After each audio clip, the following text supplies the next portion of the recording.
Better late than never. TW cussing. Leisurely, you drive to the airport return terminal while singing loudly to whatever bubblegum pop song is on at the moment.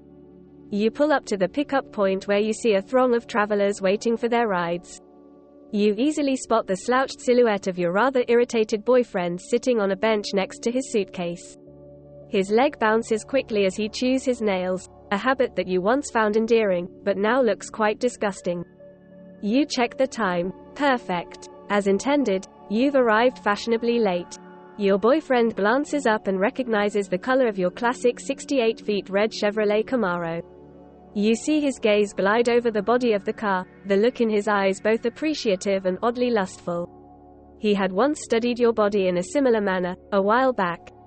You can't remember the last time he looked at you that way, but for the first time in a long time, you don't care. He looks up at you and his face drops back into its scowl, as if he'd just smelled fresh sewage. You're late, Jesse, your boyfriend snaps.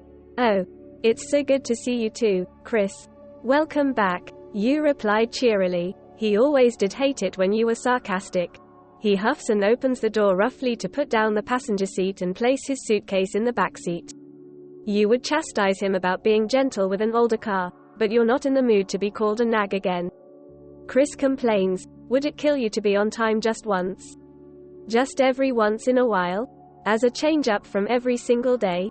Your eye twitches as you retort, if punctuality is so important to you, then why didn't you call an Uber? Or a taxi? Oh wait, can you even afford one right now? His face flushes red as he attempts to recover from the low blow. You know he's sensitive about his finances, but any sympathy you might have once had for him has dried up with your tears. I'll be on my feet after this next interview, Chris mutters as he tugs his seatbelt over to the latch. He never was very good at comebacks on the fly. You decide to change the subject. So how was the trip? Is your family going to be okay? As you pull out of the airport and onto the freeway, Chris goes into a long, drawn-out story about every single thing that supposedly happened on the trip to his uncle's funeral. You deeply regret asking him such an open-ended question and find yourself growing more and more restless with every minute you have to listen to him drone. You are almost off the freeway before you zone back in. And that's why he only gave my cousin $5 in the will, because if she wasn't mentioned at all, it could be seen as an oversight and she could sue for being forgotten in the document. He really did give her the middle finger with that one. Finally, Chris said something interesting after his dissertation on the airports, their carpets, the delays, and every other possible thing that could have happened during a trip. You ask, what was the issue between them? Chris shifts uncomfortably in his seat. My cousin made a Facebook post about how my uncle was cheating on my aunt while she was in the hospital. Oh, your eyebrow arches upward. How peculiar, you think to yourself. Must run in the family. And what do you think about what she did, Chris?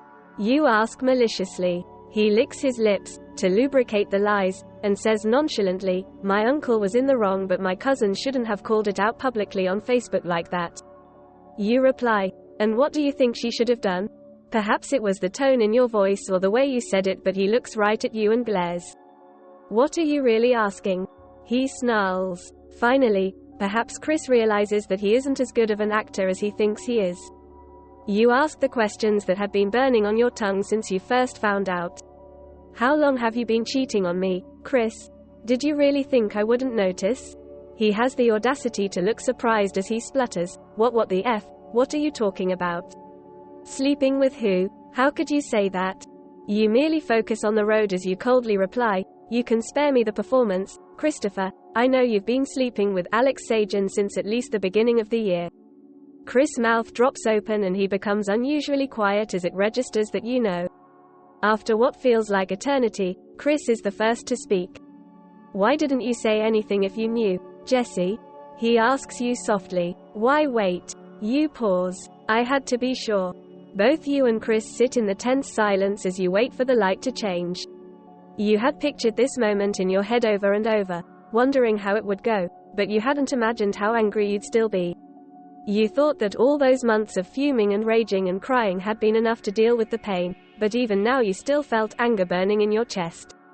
How could you do this to me, Chris? After 3 years, you didn't even have the decency to tell me if something was wrong. What the hell is the matter with you? You accuse him mercilessly. That is not even half of what you want to say. Chris swallows and says, "Do you know how hard it was to have to beg you to move in while I looked for work? Basically being homeless when I lost my job. It was humiliating. I didn't feel good being with you, living with you for so long. And you know we haven't had that spark in a while. I just wanted to feel like myself again, like I could do anything." You can't stop yourself from yelling at him. "So you cheated on me? If you wanted a goddamn spark so badly, why didn't you just FC King ask?" "What the?" "Careful," Chris yells as you accidentally swerve into another lane. You quickly correct the car, but your sudden moves startle the old lady who was driving next to you. The responding honk only fueled your fury further and you show her the middle finger. You normally wouldn't do that, but you're starting to see red. "Who the hell do you think you are, Chris?" You growl at him. "What was so bad about living with me that you had to crawl into bed with Alex?" Chris sighs. With Alex, I feel wanted, desired. I didn't feel like a burden. It was just different." You pretend that doesn't hurt you deeply as you reply, "If you felt like that, you should have told me." He turns to you incredulously. "What? Like you're the understanding type? You are always nagging me to do this and do that, flaunting how I couldn't pay you rent." You try not to bash his head against the dashboard as you say, "If you actually got off your video games long enough to help me with literally anything around the apartment, I wouldn't have had to. Oh my god, would you stop being such a pain in the ass about the video games? They relieve my stress." Chris pinches the bridge of his nose as if you are the source of his so-called stress. You are inches away from committing a very serious crime. You cruelly sneer. "You really had it all, didn't you? You had me as your maid and Alex as your whore, all the while living rent-free while you got to play your little video games all day long. What could have been so FC King stressful about that?" Chris pales visibly at the tone of your voice. You've never shown him this side of yourself before, the wrathful and vindictive part of you that you'd made sure to hide throughout the entire relationship, in fact, in all of your relationships. And now he finally has a front row seat to just how mean you could be. Pay attention to the road," he mutters weakly. It's as though he knows exactly how to piss you off to levels of anger you didn't even know you had. "Maybe I won't." You pump the gas pedal viciously. "Maybe I'll drive us right off the road and into a street light." His eyes widen as he realizes he doesn't know if you're serious or not. To him, maybe you will crash the car.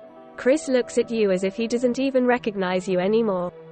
But then he turns his head to the side window. "Where are we?" Chris looks around outside. "This isn't the way home." You snap. "You mean my home? You don't live there anymore." He whips back to you and starts shouting. "What the FCK do you mean I don't? You live with your mother now." You cut him off sharply as you turn into a residential neighborhood filled with identical houses.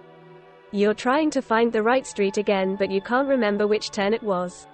"Stupid hoa," you think absently to yourself. Chris curses under his breath as he whips out his phone and starts texting rapidly, no doubt asking his mother what was going on. You find the right street finally, but you have no trouble spotting the right house. It is not hard to miss. In front of his mother's home was a large pile of boxes and bags that a small crowd had gathered to pick through. You smirk proudly as you realize your plan was successful. Turns out no one can resist free stuff on the lawn, even in this suburban labyrinth. It takes a few moments for Chris to glance up from his phone and see the commotion in front of the house. "Is that my?" he begins to ask. "Yes, it is," you reply sweetly. His face transforms into an incredible expression of horror and fury, a memory you will cherish for years. Chris unbuckles his seat belt and is out the door in a remarkably short period of time. He'd never moved that fast while he was living with you. As Chris runs to the mound containing his clothes, computer, etc., basically all of his material possessions to scream at the scavengers, you see his mother walk up to your car. She lowers her head to talk to you through the window and you catch a whiff of the oils she uses for headaches. The two of you used to bond over a shared interest in fragrant oils, but you suppose now that the friendship is over. "Hey Jesse, just wanted to say sorry again for my son. I hope this will teach him a lesson that I guess he didn't learn from me." Her voice is soft and sad, and you suddenly realize that you are the only one who feels a sense of victory. "I did what I had to do. In fact, I should have done it months ago, you finally tell her. She nods and walks back to the lawn chair where she could observe the spectacle unfold. Chris manages to convince the crowd to disperse, but a considerable amount of the items you dropped off in the morning are gone. The rest of the pile had been left out and trampled on, probably ruining what remains. You see some of the things you bought him over the last 3 years spill out onto the street: a mug, a blanket, and a few of those goddamn video games. Maybe Alex can buy him some more, you think to yourself sardonically. As he investigates the remains of his belongings, he turns to you with such a hateful look in his eyes that you remember your anger all over again. He savagely spits at you. Are you going to stick around to watch the show? You check the time again and grin. No thanks, I'm late for my next appointment.